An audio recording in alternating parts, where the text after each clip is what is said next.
Technology আছে, সেই technology স্যাররা শিখিয়ে দেবে যখন আমরা হাতে মোবাইলটা পাবো। এখন কোথায় মোবাইলটা আছে? এখন চায়নাতে আছে অ্যাভেলেবল, ইন্দোনেশিয়া, নেক্সট এদের আছে কোরিয়া, আর দেন হবে আমাদের ইন্ডিয়া।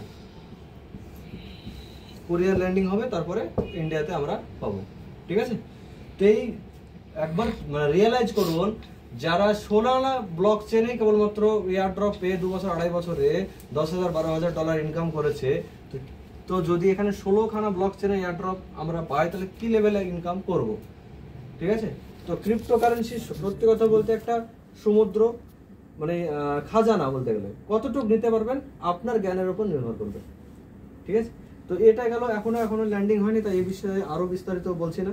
এবার আমরা কিভাবে এখান থেকে এই ওয়েব কি থেকে আমরা এখন মুনাফা গ্রহণ করব বা কিভাবে এখানে অ্যাকসেপ্ট করব, এটাকে একটু সেই বিষয়ে আলোচনা করব।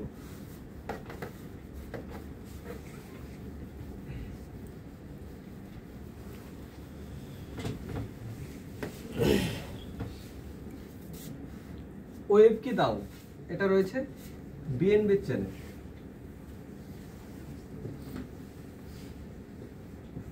বিএনবি চ্যানেল, আচ্ছা, এই বিএনবি চ্যানেলে যে কয়েলটা রয়েছে, এই কয়েলটার ল্যান্ডিং প্রাইস ছিল $4। আনবি ফাউন্ডেশনের মানে লক্ষ্য করে দেখবেন যে প্রতিটা টোকেন যেগুলো কিনা ওনারা ক্রিয়েট করে, প্রত্যেকটা কয়েলের ল্যান্ডিং প্রাইস থাকে $4।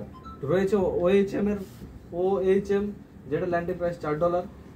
তারপরে রয়েছে LGNS, এটা ল্যান্ডিং প্রাইস $4। এইটার ওয়েব কিরো রয়েছে,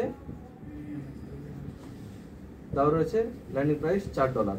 এর টপ অ্যান্ড হাই গেছিল $85, এখনো মোটামুটি $58 প্লাসে রান করছে। এরকম নয় যে এটা বন্ধ হয়ে এটা চালু হয়েছে, এটা বন্ধ হয়ে এটা চলেছে, এটা এরকম নয়। এটাও রানিং আছে, এটাও রানিং আছে, দেন এটাও রান হয়েছে। আরো বেশি টেকনোলজি, আরো বেশি মডিফাই করে এটাকে নিয়ে এসছে ওয়েব কি দাও। এদের আনবি ফাউন্ডেশনের মেন প্রজেক্ট হচ্ছে ওয়েব কি দাও, এর উপরে বেশি ফোকাস হতে, মানে এয়ারড্রপ নিয়ে আসবে, মোবাইল নিয়ে আসবে, আরো অন্যান্য এদের সঙ্গে যুক্ত আছে, যেমন মেটামাক্স রয়েছে এর সঙ্গে শেয়ার হোল্ডার হিসাবে। তো অনেক কিছু জানতে পারবো আমরা টেকনিক্যাল আস্তে আস্তে। তো এই টোকেনটা $58 হচ্ছে। এবার ধরেন আমি কয়েলটা বাই করলাম, বা এর দুটো একটা কয়েল আমি কিনলাম। তো কয়েল কিনলে কি হয়, কয়েলের রেটই হচ্ছে যে ওঠা নামা করা। তো প্রাইসটা উপরে উঠলে আমার প্রফিট, নিচে গিরলে পরে আমার লস। তাই তো হয় সাধারণত কয়েলে, হ্যাঁ কি না? একটু রেসপন্স হলে না, হ্যাঁ। তো বাই করার পরে আমি এটাকে ওয়ালেটে ফেলে রাখবো না। ঠিক আছে? প্রথম কথা, এখানে ওয়ালেটে ফেলে রাখবো না। কোথায় রাখবো? আমি এটাকে স্টেক করে দেবো। কি স্টেক করে দেবো? Auto stake.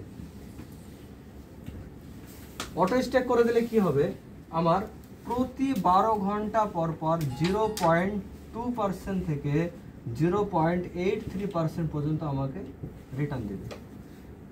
কতক্ষণ পর পর? 12 ঘন্টা পর পর। ঠিক আছে? মানে এই 12 ঘন্টাতে যা প্রফিট পেলাম আমি, পরের 12 ঘন্টাতে সেটা আমার ক্যাশের সঙ্গে অ্যাড হয়ে গিয়ে ওটার উপর আবার 12 ঘন্টা, মানে 0.2 থেকে 0.83। এইভাবে মানে এটা বলা হয় চক্রবৃদ্ধি আকারে, মানে ব্যাংকের ভাষাতে।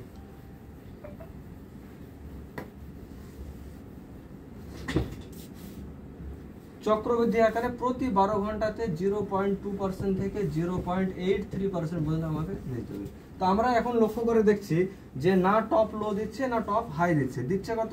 0.4% থেকে 0.5% এটা মোটামুটি আসছে। ঠিক আছে? তো ধরেন আজকের ডেটে আমি একটা কয়েন বা কিছু পরিমাণ কয়েন আমি বাই করেছি, দিয়ে স্টেকে দিয়েছি আজকের ডেটে, ধরেন 10টা কয়েন। ঠিক আছে? প্রাইস রয়েছে $58, মানে $580 প্রাইস পড়বে। কালকের ডেটে আমার প্রয়োজন হয়েছে টাকা। ও হয় না হঠাৎ এরকম যে একটা জায়গাতে টাকা লাগিয়ে দিয়েছি, আবার হঠাৎ করে টাকা দরকার, এরকম হয়েছে কি হয়নি? তো এই জায়গাতে এরকম নয় যে আপনি নিতে পারবেন না, পয়সাটা আপনার। ঠিক আছে? ডিসিশন আপনারই।